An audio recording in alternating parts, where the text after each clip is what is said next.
बच्चों आज जो पेपर हुआ है यूपी बोर्ड का, जिसका कोड 822 HV है, इसको सॉल्व करने जा रहे हैं।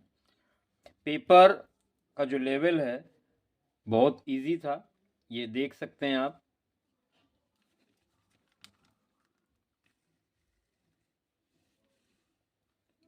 ऑब्जेक्टिव क्वेश्चंस काफ़ी इजी आए थे,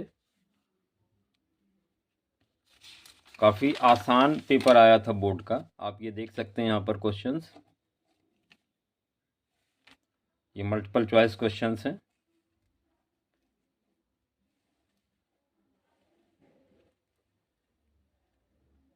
देखिए सारे क्वेश्चन लगभग वही हैं जो पिछले वीडियो में हमने डाले थे, और काफ़ी आसान से क्वेश्चंस हैं। ये देख सकते हैं आप, यहाँ पर ट्रिग्नोमेट्री से आए हुए हैं, सर्कल के हैं।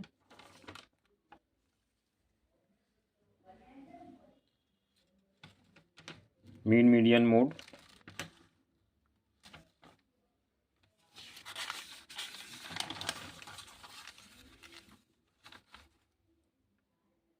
प्रोबेबिलिटी के क्वेश्चंस यहाँ पे देख पा रहे हैं आप। खंड बा भी आसान था काफ़ी। देखिए सारे क्वेश्चंस बहुत आसान से थे, ये देख सकते हैं आप यहाँ पर।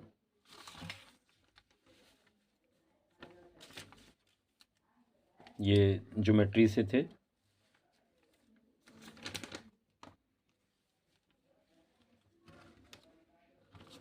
तो आसान सा पेपर आपको याद दिख रहा है।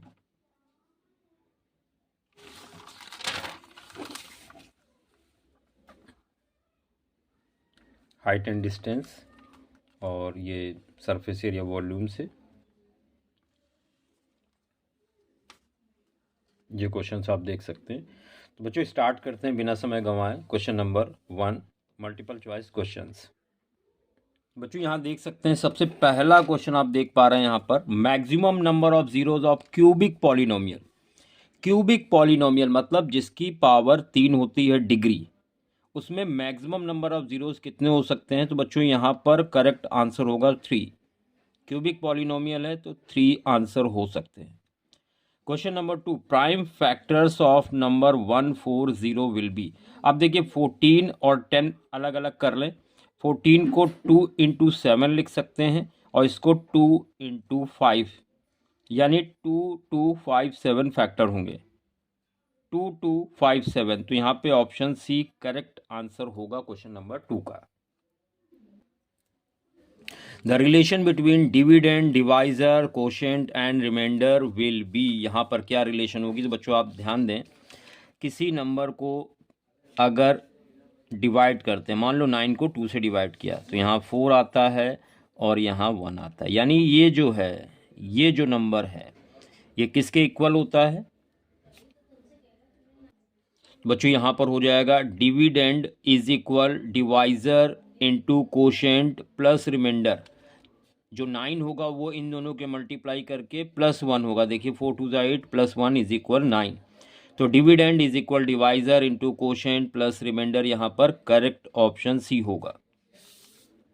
Question number 4, the solution of pair of linear equations this and this will be. आपको कंडीशन बतानी है इसकी। बच्चों यहाँ पर आप क्या करने वाले हैं, देखिए यहाँ पर कंडीशन a1/a2 फाइंड करेंगे। तो x का कोफिशिएंट 1 है, यहाँ -3 है, 1/-3। इसी तरह से b1/b2 पता करेंगे आप। b2 2 है, b1 और b2 जो y के साथ है -6 है।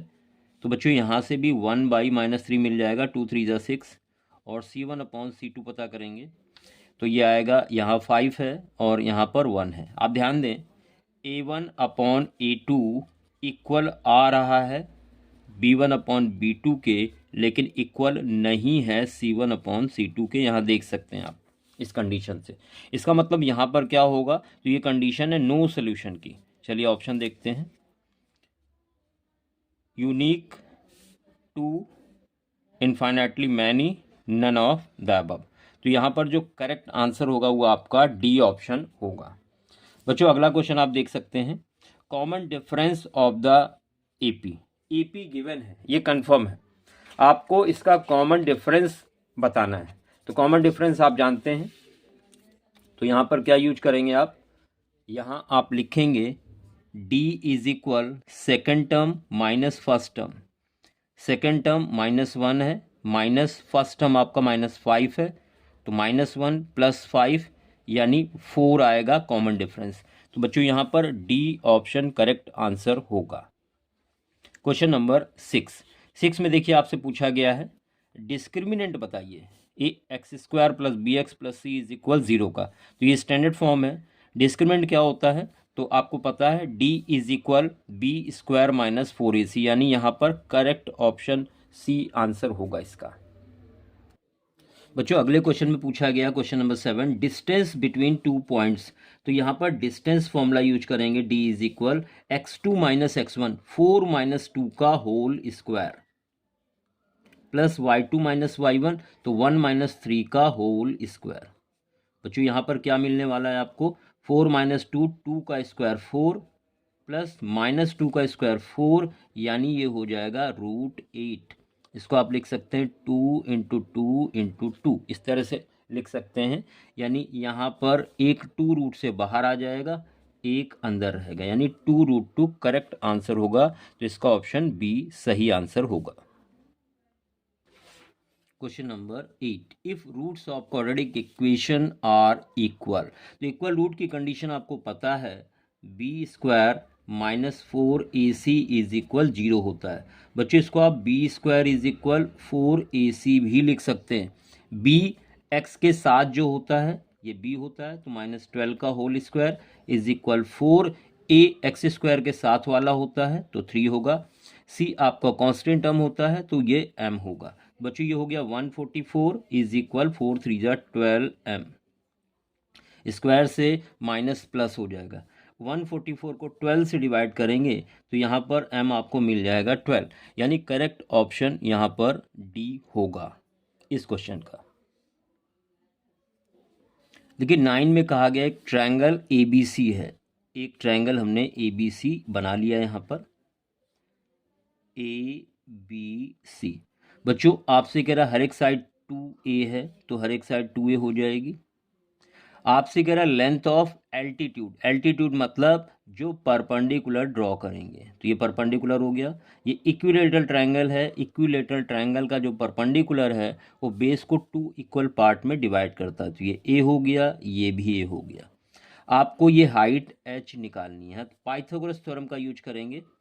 Hypotenuse square is equal base square plus perpendicular square.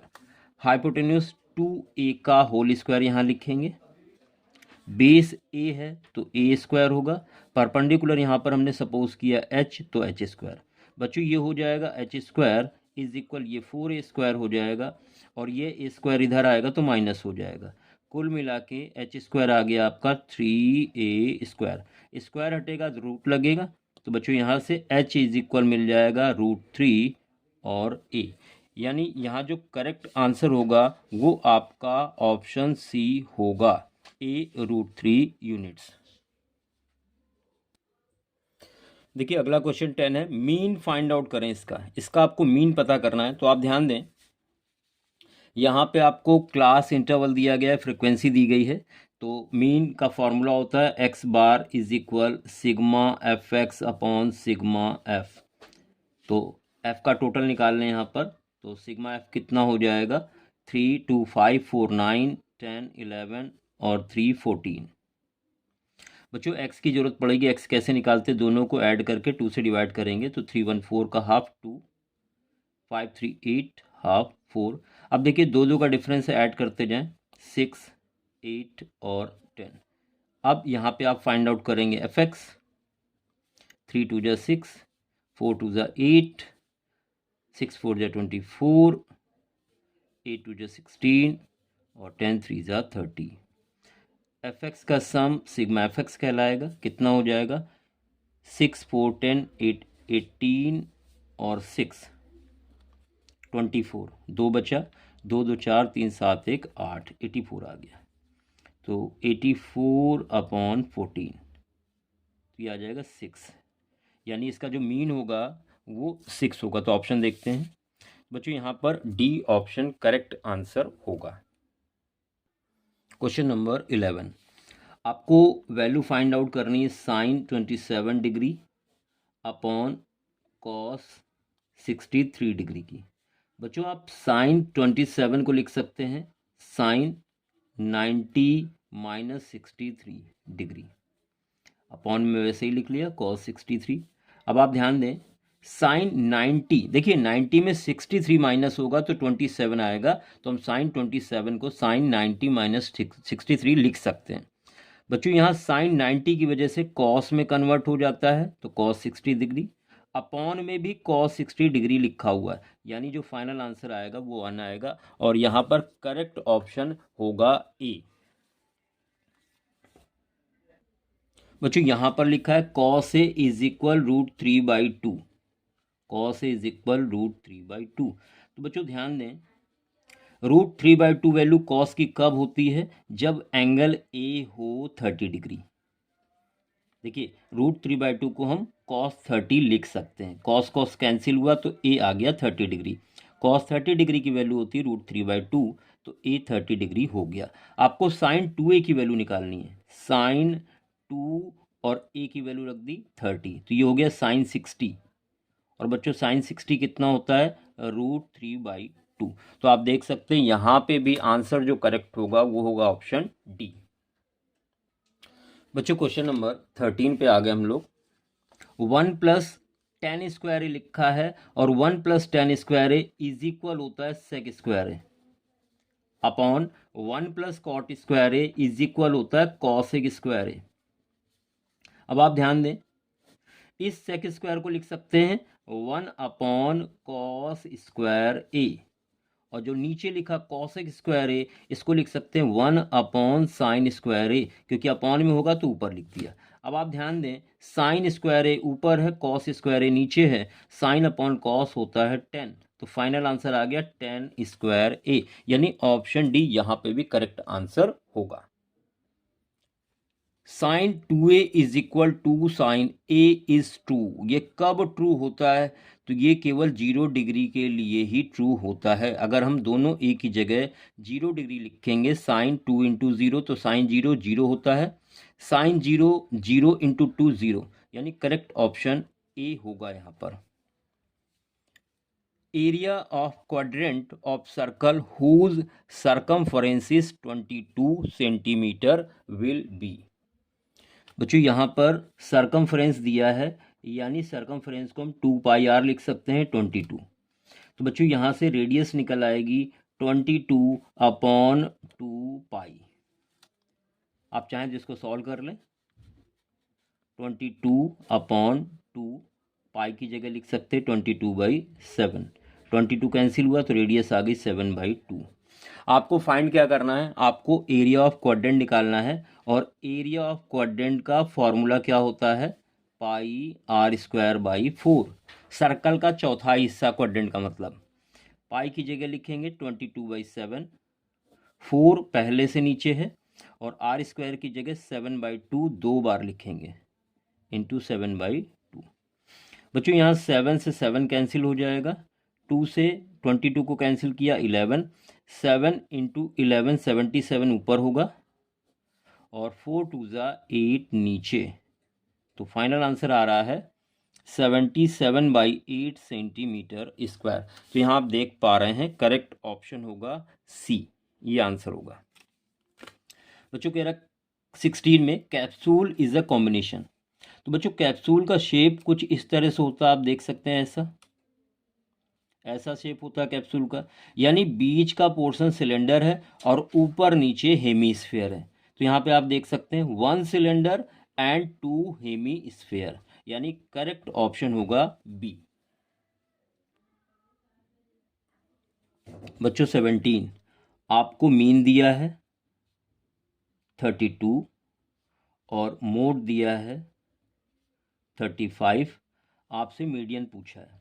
तो हम लोग जानते हैं relation, mode is equal 3 median -2 mean, ये देखिए फॉर्मूला होता है। मोड की जगह हम यहाँ पर लिख सकते हैं 35 is equal 3 median minus 2 into mean है 32। अब देखिए 3 मीडियन इज इक्वल, इधर 35 है प्लस ये, इसको सॉल्व करेंगे तो 32 टू ज़ा 64, इधर आके माइनस का प्लस हो जाएगा 64, बच्चों ये आ जाएगा 63993 मीडियन। तो आप देख सकते हैं जो मीडियन आएगा 99/3 यानी 33 करेक्ट आंसर होगा इस क्वेश्चन का। तो आप देख सकते हैं यहाँ पर जो करेक्ट ऑप्शन है वो बच्चों डी है। 18 मॉडल क्लास बच्चों पूछी गई आपसे। मॉडल क्लास हमने बताया आपको जिसकी फ्रिक्वेंसी सबसे ज़्यादा हो वो मॉडल क्लास होती है। तो यहाँ देख सकते हैं 19 सबसे ज़्यादा है और इसके सामने 15 to 20 यानी बी ऑप्शन करेक्ट आंसर होगा इस क्वेश्चन का।